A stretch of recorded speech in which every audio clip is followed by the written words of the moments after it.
Buenas tardes, soy Juan César Zambrano Rincón y voy a hablar sobre el documento de la comparación de la distribución de probabilidad en pacientes fallecidos por COVID-19 en 3 picos de la pandemia colombiana.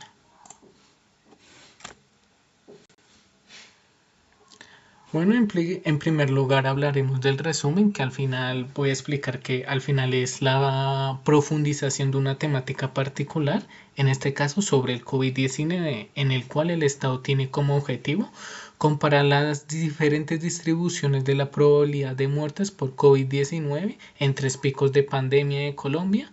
Y lo importante es saber que la metodología que se está utilizando para este análisis estadístico es el lenguaje de programación Python y unas libretas para manipular los grandes volúmenes de datos que se pueden reportar por el Instituto Nacional de Salud. Bueno,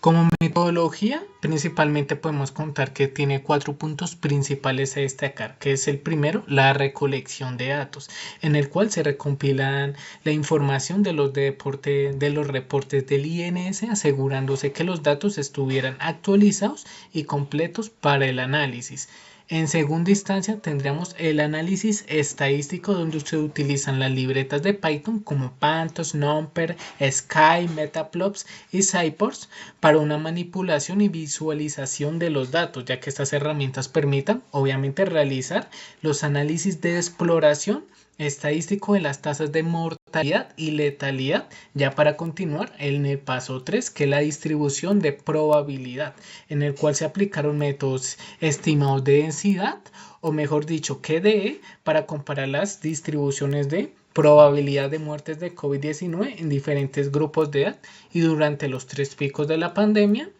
Y ya pasaremos al último paso para esta metodología, que es la comparación de resultados, que se realizaron comparaciones entre los picos de contagio para identificar cambios en la mortalidad y la letalidad enfocados en las variaciones por departamento de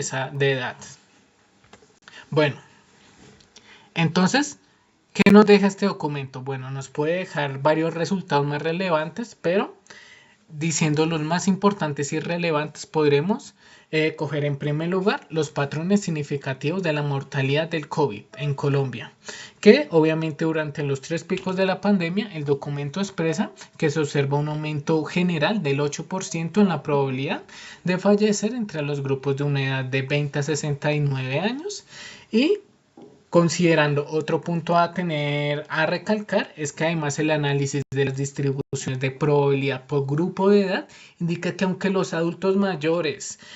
siguen siendo el grupo con menor porcentaje de casos positivos, la mortalidad en grupos más jóvenes ha aumentado, lo que plantea obviamente unas interrogantes sobre la efectividad de las medidas de prevención y necesidad de campañas de concientización que se hicieron en los años donde ocurrieron los casos.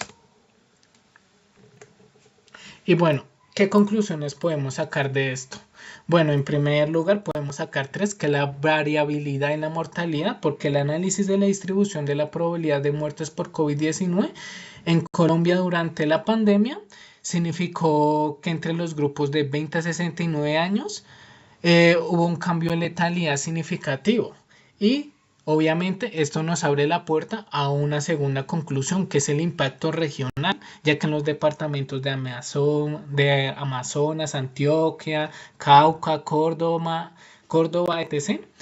pues obviamente fueron los más afectados y sugirieron que factores locales como la infraestructura de salud y acceso a la atención médica influyeron en las tasas de mortalidad significativas, obviamente en estos departamentos de Colombia. Y esto nos lleva a una última conclusión, que son las necesidades estratégicas adaptadas, que los hallazgos resaltados resaltan la importancia de implementar áreas de currículum de trabajo escritos para la estrategia de la salud pública, que consideran las características demográficas y socioeconómicas de cada región, así como las necesidades de campañas de concientización dirigidas a grupos de edades más jóvenes para mitigar el impacto de COVID en la población.